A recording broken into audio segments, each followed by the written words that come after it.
दोस्तों आज की वीडियो में मैं आपसे डिस्कस करने वाला हूं एक बहुत ही ख़तरनाक बीमारी के बारे में जिसे लोग जान नहीं पाते हैं, जिसे लोग शायद हल्के में ले लेते हैं।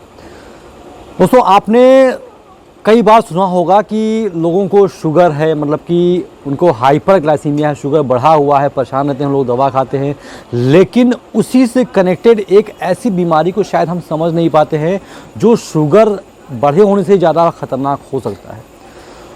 दोस्तों आज की वीडियो में मैं बात करने वाला हूँ हाइपरग्लाइसीमिया के बारे में, यानी कि अगर किसी व्यक्ति का जो ब्लड शुगर लेवल होता है वो नॉर्मल से नीचे आ जाए तो ऐसी स्थिति को हम हाइपरग्लाइसीमिया कहते हैं। आइए पहले फटाफट समझते हैं कि जो हाइपरग्लाइसीमिया का जो नॉर्मल जो रेंज होता है, हम कब कहें कि इस व्यक्ति को हाइपरग्लाइसीमिया हो गया, यानी कि इसके ब्लड में ग्लूकोज की कमी हो गई है। अगर किसी व्यक्ति का ब्लड ग्लूकोज लेवल 70 mg/dl से कम आता है, एक बार फिर से रिपीट कर दूं, अगर किसी व्यक्ति का ब्लड ग्लूकोज लेवल 70 mg/dl से कम आता है तो ऐसे व्यक्ति को हम कह सकते हैं कि ये व्यक्ति हाइपोग्लाइसीमिया का शिकार हो गया है, यानी कि इसके ब्लड में जितना होना चाहिए उतनी मात्रा में शुगर लेवल नहीं है। अब समझते हैं आखिर में कि इसके पीछे के रीजंस क्या होते हैं, कारण क्या हो सकते हैं।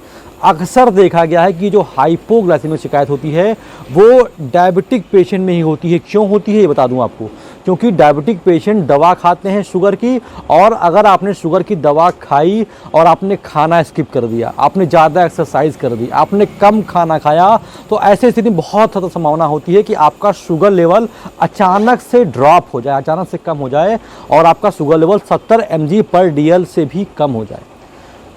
जान लेते हैं कि आखिर वो कौन कौन से लक्षण हैं जो एक हाइपोग्लाइसीमिया के पेशेंट में देखे जाते हैं। अगर किसी व्यक्ति का शुगर लेवल बहुत कम हो गया है तो कौन कौन से लक्षण आपको दिखाई देंगे। पहला लक्षण, आपको भूख लगना शुरू हो जाएगा। आपको भूख लगेगी, एक अजीब सा भूख लगेगा, ऐसा लगेगा कि अगर मैंने अभी 10 मिनट में खाना नहीं खाया, कोई चीज़ नहीं खाई, तो मुझे चक्कर आ जाएगा, मैं गिर जाऊंगा।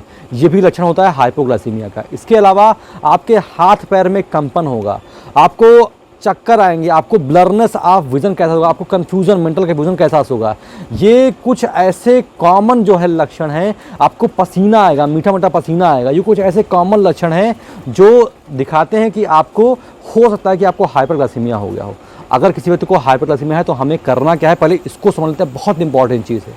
उसको देखिए, अगर कोई व्यक्ति शुगर का पेशेंट है, दवा खाता है, तो बहुत संभावना है कि उसको हाइपरग्लाइसीमिया, तो उसको क्या करना चाहिए, उसको हमेशा अपने बैग में कोई ऐसी चीज़ रखनी चाहिए जिसमें ग्लूकोज का सोर्स हो। जैसे आप इनरजाल का लिक्विड रखें, आप इनरजाल पाउडर रखें, आप चॉकलेट रखें, आप मीठी कैंडी रखें, आप ग्लूकोज रखें, आप ग्लूकॉन-डी रखें। ऐसा कोई ना कोई सोर्स आप हमेशा अपने पास रखें जो अगर आपको लगता है कि आपका ग्लूकोज लेवल कम हो गया तो आप तुरंत ही खाएं और आपका ग्लूकोज लेवल बढ़ जाए। आप आइए समझते हैं कि अगर किसी व्यक्ति का ग्लूकोज लेवल बहुत ज़्यादा कम हो गया है तो अगर उसे अस्पताल में ले जाते हैं तो उसे कौन कौन सी चीज़ें करनी पड़ती हैं, डॉक्टर्स का क्या करते हैं। तो दोस्तों सबसे पहले क्या किया जाता है कि D25 का बोतल उस पेशेंट को तेज फास्ट चढ़ाया जाता है, और ये तब तक चढ़ाया जाता है जब तक उस व्यक्ति का ग्लूकोज लेवल नॉर्मल ना हो जाए। ये सारी चीज़ें एक डॉक्टर के निगरानी में होती हैं, बहुत अच्छे तरीके से आप इसको निगरानी करनी पड़ती है, तब वो जाकर के शुगर लेवल इंक्रीज़ होता है। इस तरीके से आप इसको हैंडल कर सकते हैं। और अगर एक चीज़ बता दूं कि अगर कोई व्यक्ति है उसको अचानक से उसका शुगर लेवल ड्रॉप हो तो आप कोई मीठी चीज़ खा लें, रसगुल्ला खा लें, मिठाई खा लें, इस सारी चीज़ों में मिठाई खा लें, जिससे आपका शुगर लेवल एकदम से कंट्रोल हो जाए। अगर ये समस्या आपको बार बार होती है तो आप अपने डॉक्टर से ज़रूर मिल लें, अपने डाइट का ख्याल रखें। और ये जो एक समस्या है हाइपोग्लाइसीमिया, ये छुपा हुआ लेकिन एक बहुत ही गंभीर समस्या हो सकता है। आज की वीडियो में बस इतना ही। बहुत बहुत धन्यवाद।